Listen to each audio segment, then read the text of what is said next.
जय श्री राधे कृष्णा। लक्ष्मी नारायण भगवान की जय। ओम नमो भगवते वासुदेवाय नमः। प्रिय भक्तजनों, आज आप सुनेंगे वैशाख मास महात्म्य की कथा का अध्याय 14। आज की पावन कथा का प्रारंभ करते हैं। जब शंख मुनि भगवान विष्णु के प्रिय मास वैशाख मास के धर्म का वर्णन कर रहे थे, उसी समय 5 शाखाओं वाला वट वृक्ष तुरंत ही भूमि पर गिर पड़ा।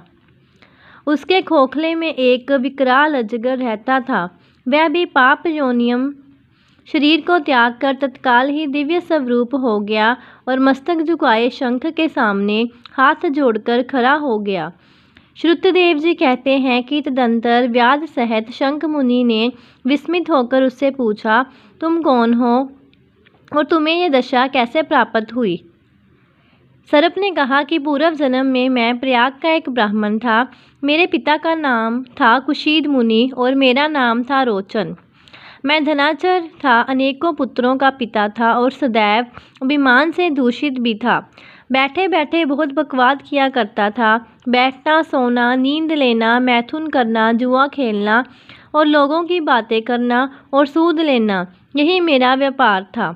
मैं लोक निंदा से डरकर नाम मात्र के ही शुभ कर्म करता था, सो भी दंभ के साथ अर्थात घमंड के साथ उन कर्मों में मेरी श्रद्धा नहीं थी। बस दिखावे के लिए ही शुभ कर्म करता था। इस प्रकार मुझ दुष्ट और दुर्बुद्धि के कितने ही वर्ष बीत गए। तदंतर इसी वैशाख मास में जयंत नामक ब्राह्मण प्रयाग क्षेत्र में निवास करने वाले पुण्य आत्मा द्विजों को वैशाख मास के धर्म सुनाने लगे।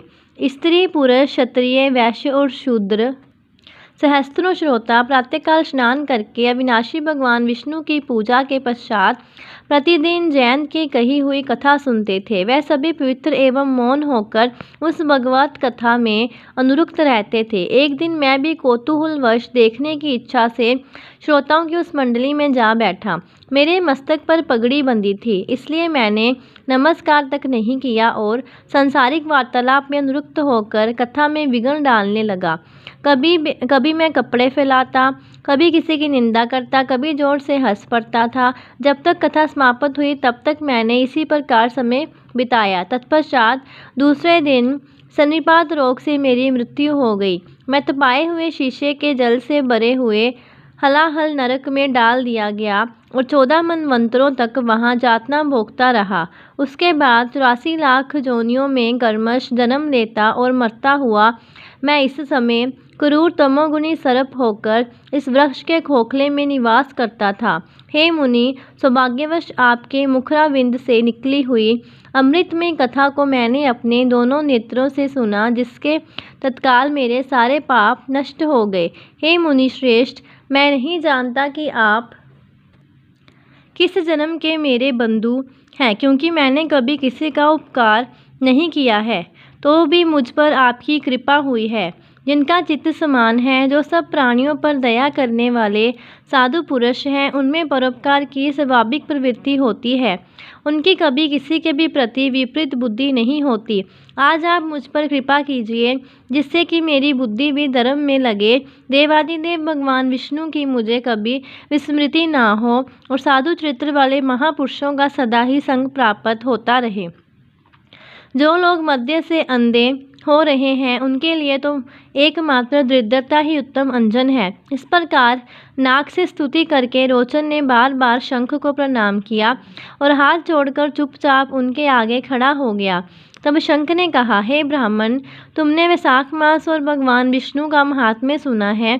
इससे उसी क्षण तुम्हारा सारा बंधन नष्ट हो गया। हे द्विजश्रेष्ठ, परिहास, भय, क्रोध, द्वेष, कामना अथवा स्नेह से भी एक बार भगवान विष्णु के पापा नाम का उच्चारण करके बड़े बारी पापी भी रोग शोक रहित वैकुंठ धाम में चले जाते हैं। फिर जो श्रद्धा से युक्त होकर क्रोध और इंद्रियों को जीतकर सबके प्रति दया भाव रखते हुए भगवान की कथा सुनते हैं, वे उनके लोक में जाते हैं। इस विषय में तो कहना ही क्या है। कितने ही मनुष्य केवल भक्ति के बल से एकमात्र भगवान की कथा वार्ता में तत्पर होकर अन्य सब धर्मों का त्याग कर देने पर भी भगवान विष्णु के परम पद को पा लेते हैं। भक्ति से अथवा द्वेष आदि से भी जो कोई भगवान की भक्ति करते हैं वह भी प्राणहारिणी पूतना की भांति परम पद को प्राप्त होते हैं। सदा महात्मा पुरुषों का संग और उन्हीं के विषय में वार्तालाप करना चाहिए। रचना शिथिल होने पर भी जिसके प्रत्येक श्लोक में भगवान के सुवस्तसूचक नाम है, वही प्राणी जन समुदाय की पाप राशि का नाश करने वाली होती है, क्योंकि साधु पुरुष उसी को सुनते गाते और कहते हैं जो भगवान किसी से कष्ट साधव सेवा नहीं चाहते, आसन आदि विशेष उपकरणों की इच्छा नहीं रखते तथा सुंदर रूप और जवानी नहीं चाहते, अपितु एक बार भी स्मरण कर लेने पर अपना परम प्रकाश में वैकुंठ धाम दे डालते हैं। उन दयालु भगवान को छोड़कर मनुष्य किसकी शरण में जाए। उन्हीं रोग शोक से रह चित्त द्वारा चिंतन करने योग्य अभिव्यक्त दया निधान भक्त वत्सल भगवान नारायण की शरण में जाओ। हे महामते, विशाख मास में कहे हुए इन सब धर्मों का पालन करो, उससे प्रसन्न होकर भगवान जगन्नाथ तुम्हारा कल्याण करेंगे। ऐसा कहकर शंख मुनि व्याध की ओर देखकर चुप हो रहे। तब उस दिव्य पुरुष ने पुण्य इस प्रकार कहा, हे मुनि, मैं धन्य हूँ। आप जैसे दयालु महात्मा ने मुझ पर अनुग्रह किया है। मेरी कुछ स्थिति जोनी दूर हो गई और अब मैं परम गति को प्राप्त हो रहा हूँ। यह मेरे लिए सौभाग्य की बात है। यह कहकर दिव्य पुरुष ने शंख मुनि की परिक्रमा की तथा उनकी आज्ञा लेकर वह दिव्य लोक को चला गया। तदंतर संध्या हो गई। व्याध ने शंख को अपनी सेवा से संतुष्ट किया और उन्होंने सायंकाल की संध्या उपासना करके शेष रात्रि व्यतीत की। भगवान के लीला अवतारों की कथा वार्ता द्वारा रात व्यतीत करके शंख मुनि ब्रह्म मुहूर्त में उठे और दोनों पैर धोकर मौन भाव से तारक ब्रह्मा का ध्यान करने लगे। तत्पश्चात शौचा आदि क्रिया से निवृत्त होकर वैशाख मास में सूर्य उदय से पहले स्नान किया और संध्या तर्पण आदि सब कर्म समाप्त करके उन्होंने हर्ष युक्त हृदय से व्याध को बुलाया और उसे बुलाकर राम इस 2 अक्षर वाले नाम का उपदेश दिया, जो वेद से भी अधिक शुभ कारक है। उपदेश देकर इस प्रकार कहा, भगवान विष्णु का एक एक नाम भी संपूर्ण वेदों से अधिक महत्वशाली माना गया है। ऐसे अनंत नामों से अधिक है भगवान विष्णु का सहस्त्र नाम। उस सहस्त्र नाम के समान राम नाम माना गया है। इसलिए हे व्याध, तुम निरंतर बताए हुए धर्मों का पालन करते रहो। इस धर्म के प्रभाव से तुम्हारा वाल्मीकि ऋषि के घर जन्म होगा और तुम इस पृथ्वी पर वाल्मीकि नाम से प्रसिद्ध होगे। व्याध को ऐसा आदेश देकर मुनिवर शंख ने दक्षिण दिशा को प्रस्थान किया। व्याध ने भी शंख मुनि की परिक्रमा करके बार बार उनके चरणों में प्रणाम किया और जब तक वह दिखाई दिए तब तक उन्हीं की ओर देखता रहा। फिर उसने अति योग्य व शौखत धर्मों का पालन किया। जंगली कैद, कटहल, जामुन और आम आदि के फलों से राह चलने वाले थके मांदे पथिकों को वह भोजन कराता था। जूता, चंदन, छाता, पंखा आदि के द्वारा तथा बालू के बिछावन और शैया आदि की व्यवस्था से पथिकों के परिश्रम और पसीने का निवारण करता था। प्रातःकाल स्नान करके दिन रात राम नाम का जाप करता था। इस प्रकार धर्मानुष्ठान करके वह दूसरे जन्म में वाल्मीकि का पुत्र हुआ और उस समय वह महायशस्वी वाल्मीकि के नाम से विख्यात हुआ। वह वाल्मीकि जी ने अपने मनोहर प्रबंध रचना द्वारा संसार में दिव्य राम कथा को प्रकाशित किया, जो समस्त कर्म बंधनों का उच्छेद करने वाली है। हे मिथिलापते, देखो विशाख का महात्म्य कैसा ऐश्वर्य प्रदान करने वाला है, जिससे एक व्याध भी परम दुर्लभ ऋषि बाप को प्राप्त हो गया। ये रोमांचकारी उपाख्यान सब पापों का नाश करने वाला है, जो माता के स्तन का दूध पीने वाला नहीं होता, अर्थात उनका पूर्व जन्म नहीं होता, मोक्ष को प्राप्त हो जाता है। हरे कृष्णा। आज की कथा का यही पर समापन है। इसके आगे का अध्याय आप कल सुन सकते हैं।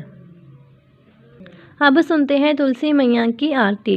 तुलसी महारानी नमो नमो, तुलसी महारानी नमो नमो, हरि की पटरानी नमो नमो, तुलसी महारानी नमो नमो।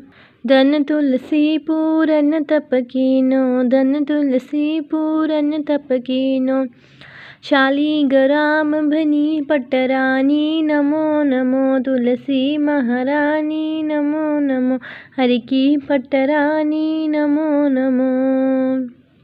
जाके पत्तर मंजरी कोमल, जाके पत्तर मंजरी कोम, श्रीपति कमल चरण लिपटानी, नमो नमो तुलसी महारानी, नमो नमो हरि की पटरानी, नमो नमो। धूप दीपन वैद्य आरती, धूप दीपन वैद्य आरती, पुष्पन की बरसा बरसानी, नमो नमो तुलसी महारानी, नमो नमो हरि की पटरानी, नमो नमो। 56 भोग 36 व्यंजन, 56 भोग 36 व्यंजन, बिन तुलसी हरि एक न मानी, नमो नमो तुलसी महारानी, नमो नमो हरि की पटरानी, नमो नमो। सब सखी मैया तेरो जश गावे, सब सखी मैया तेरो जश गावे, भक्ति दान दीजे महारानी, नमो नमो तुलसी महारानी, नमो नमो हरि की पटरानी, नमो नमो तुलसी महारानी, नमो नमो हरि की पटरानी, नमो नमो। बोलिए तुलसी मैया की जय, लक्ष्मी नारायण भगवान की जय। प्रिय भक्तजनों, ऐसी और कथाएं सुनने के लिए और जानकारी प्राप्त करने के लिए चैनल को सब्सक्राइब करें और वीडियो को ज़्यादा से ज़्यादा शेयर करें। जय श्री राधे कृष्ण।